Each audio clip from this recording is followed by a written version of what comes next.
देश हित में सबसे पहले जनता की आवाज का खुला मंच, समाज की नब्ज पर पैनी नजर, हमारी पहचान बेबाकी, हमारा मिशन देश हित, राष्ट्र निर्माण भावना के साथ नए भारत की धड़कन के संग। हिंदुत्व टीवी, धर्मो रक्षति रक्षिता। आदिवासी स्थानीय स्वास्थ्य परंपरा एवं औषधि पादप बोर्ड के उपाध्यक्ष अंजय शुक्ला का धमतरी आगमन हुआ। इस दौरान श्री शुक्ला ने अपनी टीम के साथ नगर निगम महापौर रामू रोहरा से निगम में सौजन्य मुलाकात कर कुछ वन औषधि के उत्पादन के लिए चर्चा की। वहीं प्रेस क्लब धमतरी से सौजन्य भेंट की। प्रेस क्लब परिवार ने उनका स्वागत का सम्मान किया। इस दौरान उन्होंने चर्चा करते हुए धमतरी जिले में वन औषधि के उत्पादन एवं कार्य योजना की विस्तार से जानकारी दी। एक्चुअल में मुझे अभी पादप औषधि बोर्ड का उपाध्यक्ष बनाया गया है और ये एक ऐसा बोर्ड है जिसके माध्यम से सरकार चाहती है कि जितने भी खाली पड़ी ज़मीनें हैं उसका उपयोग ज़्यादा से ज़्यादा औषधि युक्त जो पौधे हैं उसको लगाने में किए जाएं। और इसी तारतम्य में आज महापौर जी से बात हुई, रामू रोहरा जी से, तो उनके माध्यम से हमने प्रयास किया है कि धमतरी क्षेत्र के लगभग 100 गांव में हमारे इन पौधों का पौधारोपण हो। और इसमें सबसे बड़ी खास बात है, इसमें पौधा भी सरकार देती है, मेंटेनेंस भी सरकार करती है और उसको खरीदने की भी व्यवस्था सरकार कर रही है। इससे अनेक प्रकार की बीमारियों का इलाज इन जड़ी बूटियों से संभव है और पहले भी होता आया है। आगे इसको बढ़ावा देने के लिए ही यहाँ पर आज प्रवास हुआ है। अभी धमतरी जिले में लगभग कहाँ ऐसे खेती? ये अभी लगभग यहाँ 34 खेतों में, 34 गाँव में ये योजना चालू है, जिसके अंतर्गत ये सब पौधे लगाए गए हैं।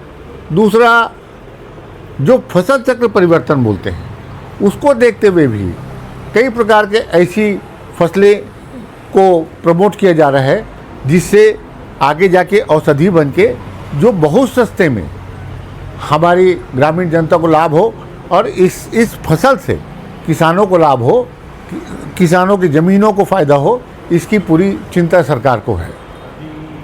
किस पौधे को यहाँ पे अभी जैसे सतावर है, अपना सिंदूर है और लेमन ग्रास है और खस।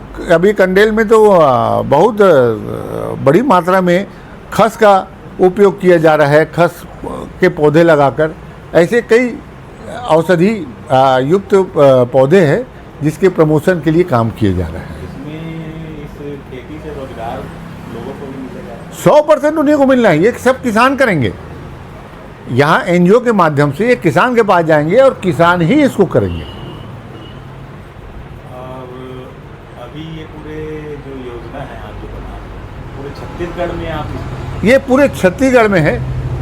चूँकि अभी इसके बारे में जागरूकता कम है लोगों में, धीरे धीरे हर जगह कार्यशाला लगाई जाएंगी, किसानों की कार्यशाला लगाई जाएंगी और सरकार से बात करके हर ज़िले में इसका ज़्यादा से ज़्यादा विस्तार हो, इसकी हम चिंता कर रहे हैं। और आज अध्यक्ष महोदय और महोदय महापौर जी से भी बात हुई है, रायपुर जाके मुख्यमंत्री जी से भेंट करके इसके बारे में आगे बहुत विस्तार से इसको हम बहुत छत्तीसगढ़ का नहीं पूरे भारतवर्ष का सबसे बड़ा